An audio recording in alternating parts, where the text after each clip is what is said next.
তোকে নিয়ে যে কি করবো রে মা, সবই আমার পড়া কপাল। তোর জন্মের পরেই তোর মা তোকে রেখে মারা গেল। এখন তোকে রেখে যে আমি ঠিকমতো কাজেও যেতে পারছি। এভাবেই কৃষক তার মেয়ের সাথে একা একা কথা বলছিল। সে খুব চিন্তায় পড়ে গেছিল তার মেয়েকে নিয়ে। সে কি করবে? হঠাৎ পাশের বাড়ির চাচি তখন সেখানে আসলো। করিম বাবা, তুই এই মেয়েটাকে একা একা সামলাতে পারবি না। তোর তো বাইরে কাজও আছে, তোকে কাজেও যেতে হবে। তুই এই মেয়েকে সামলাবি কি করে? আমি কি বলি, তুই একটা বিয়ে করে নে। কিন্তু এমন কেউ কি আছে যে এই মা মরা মেয়েকে তার মায়ের মতন ভালোবাসবে?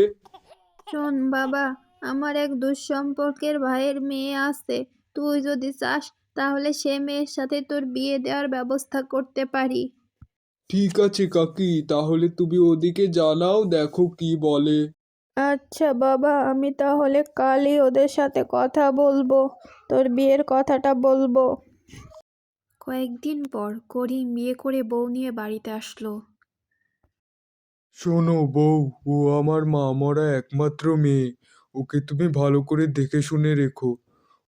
ওর জন্যই তোমাকে বিয়ে করা। তুমি কোনো চিন্তা করো না, আমি ওকে আমার মেয়ের মতো করে বড় করব। ওর অনেক খেয়াল রাখবো।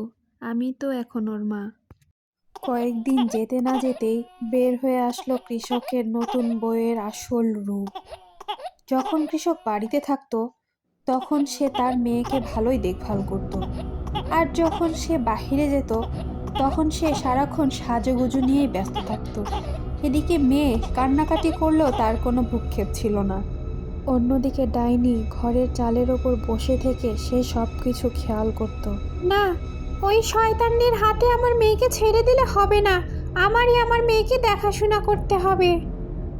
ডাইনিটা তার নিজের মেয়েকে এসে ঘুম পাড়াতো, কখনো কখনো খাওয়াতো। সেই তার মেয়েকে দেখভাল করত। এভাবেই দেখতে দেখতে একদিন রুমকি অনেক বড় হয়ে গেল। সে সবে 8-এ পা দিয়েছে। রুমকির সৎ মা তাকে দিয়ে সারা দিন কাজ করাতো, তাকে দিয়ে রান্না করাতো, বাড়ির সকলের কাপড় চোপড় ধোয়াতো।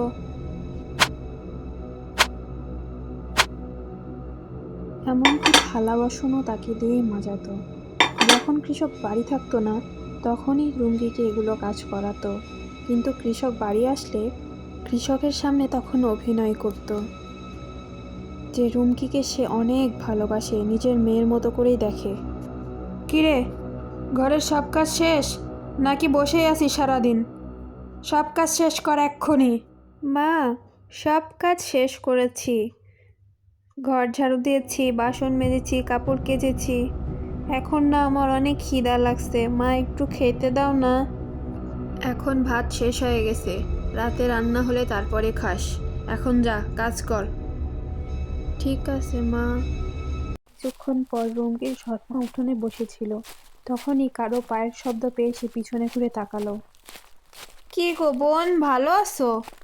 কতদিন পর তোমাকে দেখছি। কতদিন তোমাকে খবর পাঠাই, কই তোমার তো আসার নামই নাই। এতদিন পর আমাকে মনে পড়লো? আরে বোন আর কোস না, কতদিন ভাবি আসবো আসবো করে, কিন্তু আর আশাই হয় না। বাড়িতে এত কাজ, এই কাজ থেকে কি আর আসা যায় বল? তাই আজকে ভাবলাম একটু কাজ নাই, তাই যাই একটু ঘুরে আসি। এই জন্যে আর আজকে আসতে পারলাম। তা ভালোই করছো, চলো ঘরে চলো, তোমার সাথে অনেক কথা আছে আমার। কিরে রমেলা, তোর সতীনের মেয়েকে দিয়ে কাজ টাজ করাস না বসে বসে খাওয়াস শুধু? না বোন, ওরে দিয়ে বাড়ির সব কাজ করায়। ওরে আমি বসে বসে থাকতে দেব? হ্যাঁ, এই মেয়ে আমি না। তা ভালোই করিস, পরের মেয়েকে ভালোবেসে লাভ কি বল? কিন্তু তুই এখনো ওকে বাড়িতে রেখেছিস কেন? কিন্তু ওকে তাড়াবো কি করে? তোমার ভাই যে আদিক্ষেতা করে ওকে নিয়ে, দেখলে আমার গা জ্বলে যায়। রুমকিকে তাড়ানোর জন্য দুই বোন ঘরের মধ্যে পরামর্শ শুরু করলো যে কি করে রুমকিকে তাড়ানো যায়। পরের দিন, রুমকি, ওই পাশের জঙ্গলে কিছু আলোকলতার গাছ আছে, ওগুলো আমার জন্য নিয়ে আয় তো। ওগুলো আমাকে খেতে বলেছে। শয়তানি, তুই কি মনে করেছিস তুই আমার মেয়েকে ওই জঙ্গলে পাঠিয়ে ওই হিংস্র প্রাণীদের হাতে ছেড়ে দিবি?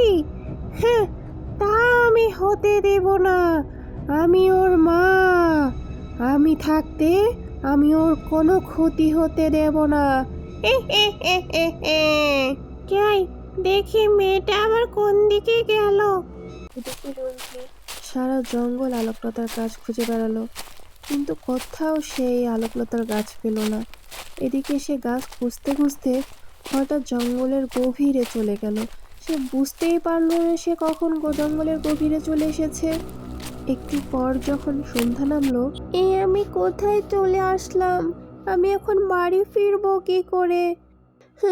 আমি বাড়ি ফিরবো কি করে? কান্নাকাটি শুনেই সেখানে তার ডাইনি মা উপস্থিত হইল। রুমকি, তুমি ভয় পেও না। কে আপনি? আমাকে মেরেন না। কে আপনি? আমার কোনো ক্ষতি করেন না। আমি বাড়ি যেতে চাই। আমি বাবা মার কাছে যেতে চাই। তুই ভয় পাস না মা। আমি তোর সেই ডাইনি মা। আমি তোকে জন্ম দিতে গিয়ে মারা গেছি, তাই এখনো আমার আত্মা শান্তি পায়নি।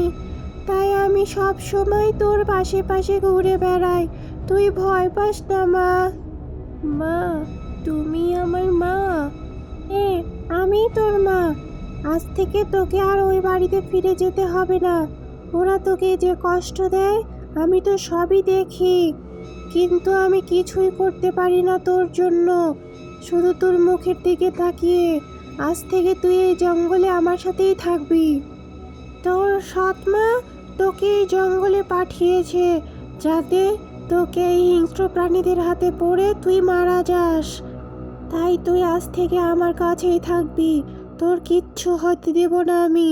ঠিক আছে মা, আমি আজ থেকে তোমার সাথেই থাকবো। তারপর ডাইনি রুমকিকে তার নিজের বাড়িতে নিয়ে গেল। তারপর থেকে সেখানেই তারা দুজনে সুখে শান্তিতে থাকতে শুরু করলো। রুমকির কোনোই অভাব ছিল না।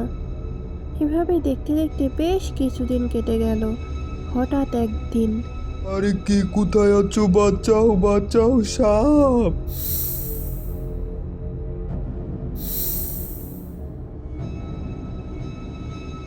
একটু পর রুমকি সেই পথ দিয়ে যাচ্ছিল। হঠাৎ, মনে হচ্ছে না দূরে কেউ পড়ে আছে। যাই তো দেখি তো।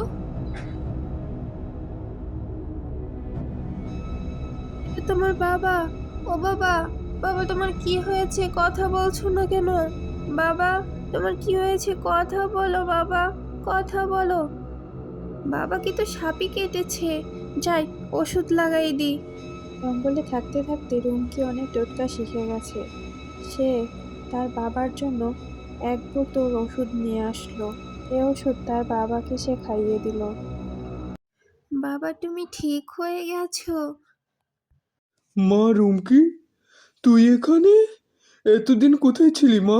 কত খুঁজেছি তোকে জানিস, কোথাও পাইনি। আসলে বাবা, একদিন আমি খেলতে খেলতে জঙ্গলের ভেতরে এসে পথ হারিয়ে ফেলেছি, আর বাড়ি যেতে পারিনি। তখন থেকে এই জঙ্গলেই থাকি। রুমকি তার বাবাকে কিছুই বলল না। সে সব সত্যি জেনেও সে চুপ করে থাকলো, কারণ তার ডাইনি মা তাকে বলতে নিষেধ করেছে। চল মা, তুই আমার সাথে এক্ষুনি বাড়িতে চল। তোর মা তোকে নিয়ে খুব দুশ্চিন্তায় আছে। ভয় পাচ্ছিস কেন মা? বাড়িতে চল, দেখবি তোর মা তোকে দেখে কত খুশি হয়। রুমকির মা, ও রুমকির মা, কোথায় গেলে গো? শিগগিরই দেখে যাও কাকে নিয়ে এসেছি। রুমকি, তুই? রমেলা রুমকিকে দেখে একটু চমকেই গেল।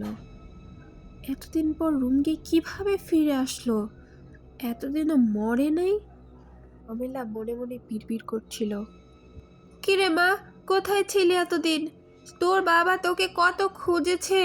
আমরা তোর জন্য কত চিন্তা করেছি, তোকে তো খুঁজেই পাইনি। যা মা, ঘরে যা, হাত মুখ ধুয়ে বিশ্রাম কর। হায় হায়, আমার পোড়া কপাল! হে, আমার কি হলো?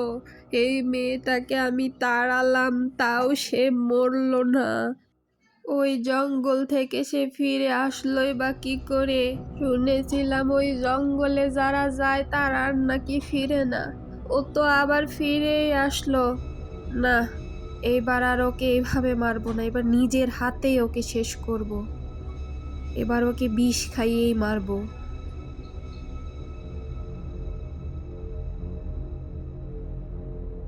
এদিকে রুমকির ডাইনিমা গাছের ডালে বসে সব কিছুই শুনছিল। একটু পর সৎমা চলে যেতেই রুমকির ডাইনিমা গাছ থেকে নেমে দাঁড়ালো। তুই আমার মেয়েকে মারবি? আমার মেয়েকে? তুই কখনো ওকে ছুতেও পারবি না। আমি যতদিন আছি তোরা ওর কোনো ক্ষতি করতে পারবি না। এবার তোকে আমি উচিত শিক্ষা দেব। অনেক সহ্য করেছি, আর না, এবার তুই মজা বুঝবি। কি গো, খাবার আনতে এত দেরি হচ্ছে কেন তোমার? তাড়াতাড়ি নিয়ে এসো। একটু পর রমেলা খাবার আনলো। রুমকির খাবারে সে বিষ মিশিয়েছে। সে খাবার খেলেই রুমকি মারা যাবে। কিন্তু একটু পর রুমকি সব খাবার শেষ করলো, কিন্তু তার কিছুই হলো না। রুমকি ও তার বাবা খাওয়া দাওয়া শেষ করে সেখান থেকে চলে গেল। এদিকে রুমকির সৎমা নিজে খাবার খেতে বসেছে, বসে বসে ভাবছে, কি ব্যাপার, আমি ওর খাবারে বিষ মেশালাম, ওর তাও কিছু হলো না কেন? ঠিক আছে, এবারের মতো বেঁচে গেল সে, পরের বার দেখে নেব। পর রুমকির সৎমা যেই না খাওয়া শুরু করেছে, অমনি দেখে সাপ।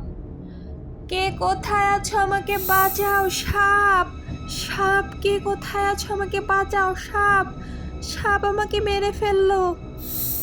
রুমকির সৎমার চিৎকার যেন কেউ শুনতেই পাচ্ছে না, কারো কানেই যেন যাচ্ছে না। সে তারপর অন্যদিকে তাকিয়ে দেখলো একটা ডাইনি। তার চোখ পুরাই সাদা, একটা ভয়ঙ্কর রূপী ডাইনি। কে রে, আর আমার মেয়েকে কষ্ট দিবি? আর তাকে মারার চেষ্টা করবি? বল, তুই অনেক তার সাথে অন্যায় করেছিস, আর করবি? আমাকে ছেড়ে দেন, আমার ভুল হয়ে গেছে, আমাকে মাফ করে দেন। কিন্তু আপনার মেয়েটাকে? কি? ওই রুমকি আমার মেয়ে। ও জন্মের সময় আমার মৃত্যু হয়েছে। ওকে দেখার কেউ ছিল না, এই জন্যে আমার আত্মা শান্তি পায়নি। ভেবেছিলাম তুই ওকে দেখে রাখবি, কিন্তু তুই ওকে যে অত্যাচার করিস, তুই শেষ অবধি আমার মেয়েটাকে মেরে ফেলতে চাইলি। আজ তোকেই আমি শেষ করে দেব। আর ভুল হয়ে গেছে, আমাকে ক্ষমা করে দেন। আজ থেকে আমি রুমকিকে অনেক ভালোবাসবো, আমাকে মাফ করে দেন আপনি। ঠিক আছে, আজ থেকে তোকে মাফ করে দিলাম, যা।